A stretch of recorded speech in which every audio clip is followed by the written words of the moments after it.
আনুষ্ঠানিক সংবর্ধনার আগেই নারী দলকে অভিনন্দন জানালেন ফুটবল ফেডারেশন সভাপতি কাজী সালাউদ্দিন। সাফ চ্যাম্পিয়নশিপের ফাইনালে পরাজয়ের কারণ হিসেবে ফিটনেসের ঘাটতি বড় হয়ে দেখা দিয়েছে তার চোখে।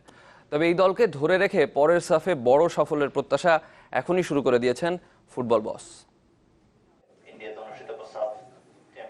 সাফ জেতা হয়নি, কিন্তু বাংলাদেশের হৃদয় জয় করেছে সাবিনা, স্বপ্না, মার্জিয়ারা।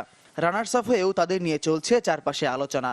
নারী ফুটবলের সুসময়ে তাদের কাছে ডেকে নিলেন ফেডারেশন সভাপতি কাজী সালাউদ্দিন। ফুটবল বস প্রশংসা করেছেন নারী দলের নৈপুণ্যের সঙ্গে প্রতিশ্রুতি আনুষ্ঠানিক সংবর্ধনা ও আর্থিক পুরস্কারের। তোমাদের জন্য একটা রিসেপশন হবে এবং গিফটও পাবে। গিফটটা মেডেল হিসাবে না, অন্য কিছু না, টাকাই, যেটা আমাদের সবারই দরকার। টুর্নামেন্ট দেখতে শিলিগুড়ি যাননি সালাউদ্দিন। বিতর্কিত রেফারিংকে পাশ কাটিয়ে ফাইনাল হারের কারণ হিসেবে ফিটনেসের ঘাটতি বড় হয়ে ধরা দিয়েছে তার চোখে। তাই তো ফেডারেশনের নতুন ফিটনেস ট্রেনার নিউজিল্যান্ডের জন হুইটেল কাজ করবেন নারীদের নিয়েও।